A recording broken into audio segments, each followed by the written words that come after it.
Praise the Lord. ஆண்டவர் ரட்சகருமாக இயேசு கிறிஸ்துவின் நாமத்தினாலே உங்களை வாழ்த்துகிறேன்.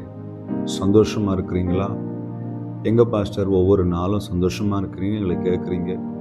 ஆனால் எங்களுக்கு எதிராக மனிதர்கள் எழும்புறாங்க, சத்துருக்கள் எழும்புறாங்க, ஏராளமான போராட்டங்கள் வருது, எங்களுக்கு யாருமே ஆதரவு இல்லை.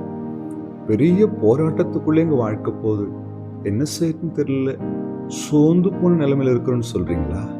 இன்னைக்கு ஆண்டவர் உங்க கூட பேச போறார். இதே பாதையின் வழியாய் கடந்து போன ஒரு தெய்வ மனிதனோடு கூட கர்த்தர் பேசின அந்த வார்த்தை இன்றைக்கு உங்களோடும் என்னோடும் பேசும்போது சங்கீதம் 18 வசனம் வாசிக்கிறேன். என் ஆபத்து நாளில் எனக்கு எதிரிட்டு வந்தார்கள், கர்த்தரோ எனக்கு ஆதரவாய் இருந்தார். எனக்கு ஆபத்து வரும் நேரத்தில் அநேகர் எனக்கு எதிராய் எழும்பி வந்தார்கள். உங்கள் குடும்பத்துக்கு எதிராய், உங்கள் கர்த்தர் கொடுத்த ஊழியத்துக்கு எதிராய், பிள்ளைகளுக்கு எதிராய், வேலைக்கு எதிராய், வியாபாரத்துக்கு எதிராய் அநேகர் எழும்பி வரலாம். ஆனா உங்களுக்கும் எனக்கும் ஆதரவாய் கர்த்தர் இருக்கிறார். அல்லேலூயா. இஸ்ரவேல் ஜனங்களுக்கு விரோதமாய் எகிப்தியர் பெரிய சேனையோடு கூட எதிரிட்டு வந்தார்கள். எப்படியாவது இஸ்ரவேலை திரும்பவும் அடிமைத்தனத்துக்குள்ளே கொண்டு போகும் என்று ஒரு வெறியோடு கூட வந்தார்கள். ஆனால் கர்த்தர் சொன்னார், நான் உங்களுக்காக யுத்தம் செய்வேன். என் அன்பு தேவ பிள்ளையே, காரணமே இல்லாமல் உங்களுக்கு எதிராக யாரை எழும்பி இருக்கிறாங்க, ஏனே தெரியல, ஏன் எனக்கு இப்படி ஒரு பகை என்று நீங்க நினைக்கிறீங்களா? கர்த்தர் உங்களுக்கு ஆதரவாக இருக்கிறார்.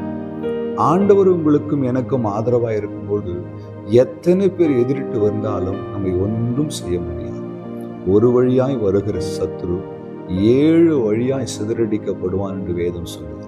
என் அன்பு தெய்வ பிள்ளைகளே, பிரச்சனைகளை பார்த்து சோர்ந்து போகாதீங்க. அது எல்லாவற்றிலும் பெரியவர் நம்மோடு கூட இருக்கிறார். நமக்காக யுத்தம் செய்கிற தேவன், நம்மோடு கூட நின்று நம்மை பலப்படுத்துகிற தேவன் நம்மோடு கூட இருக்கிறார்.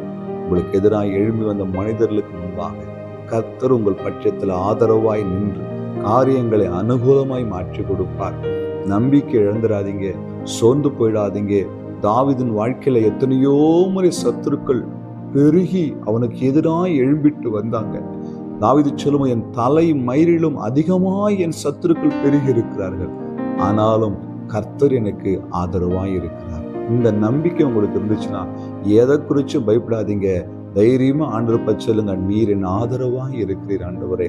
தைரியமா இந்த வாழ்க்கையில் நான் ஓடுவேன், என்னை எதுவும் சேதப்படுத்த முடியாது, ஒருவனும் என்னை விழத்தள்ள முடியாது, கர்த்தர் என் கரத்தை பிடித்திருக்கிறீர் என்ற நிச்சயத்தோடு நீங்க ஓடுங்க, ஜெயத்தை பெற்றுக்கொள்ளுவீங்க. நாம் ஜெயத்தை பெற்றுக்கொள்வோம். ஜெபிக்கலாமா? அன்பும் இரக்கமுள்ள நல்ல தகப்பனே, இந்த வார்த்தைக்காய் ஸ்தோத்திரம். அநேகர் எங்களுக்கு எதிராக எழும்பினாலும் நீ எங்களுக்கு ஆதரவாய் இருக்கிறதுக்காய் ஸ்தோத்திரம். தொடர்ந்து நடத்தும் இயேசுவின் நாமத்தில் பிதாவே, ஆமென். அல்லேலூயா. God bless you.